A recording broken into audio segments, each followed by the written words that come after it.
major progress on the BNSF Rail Bridge in North Sioux City. Now that bridge, if you'll remember, collapsed after historic flooding in June of last year. Now things are getting back on track. Let's take a look at the video taken just earlier today.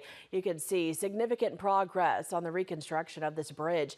Now some equipment was seen going over the tracks just today, a sign of advancement in the project. One crane still remains up. KTIV did reach out to BNSF Railway for more information on the progress of the bridge, but have not yet heard back. We'll, of course, continue to keep you updated as new information is released. Meanwhile, let's take a look back. Let's actually compare when the bridge first collapsed to what you're seeing today.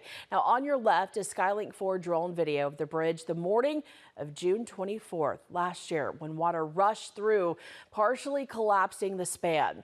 Now, on your right, that video taken just today. The collapsed bridge was removed last fall following two separate controlled blasts. Work on the new bridge started back in March of this year. And again, we reached out to BNSF and will continue to keep you updated on the progress.